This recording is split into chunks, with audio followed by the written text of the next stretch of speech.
Ukrainians are not just fighting for Ukraine, they are fighting for democracy. They're fighting for Europe.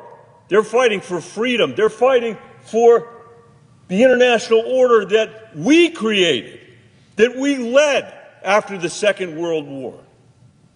Should NATO pay its share? Yeah, it should. But we're not some charity case. We have benefited from the casualties that Ukraine has suffered. We have benefited from the exposure of the weakness of Putin's corrupt army.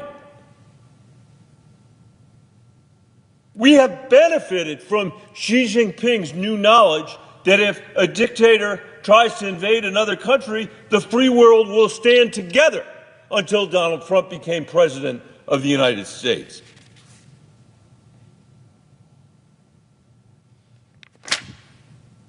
I want to say again, Mr. President, to you and to all of my colleagues here today, the United States has turned off our intelligence to the Ukrainian people.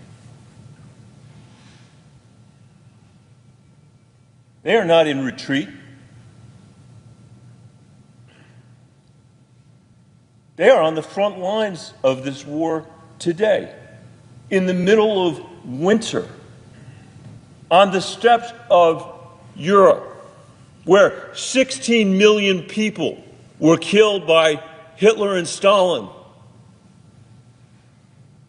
When my mother was born in Warsaw, a Polish Jew in 1938, the year before Hitler invaded Poland,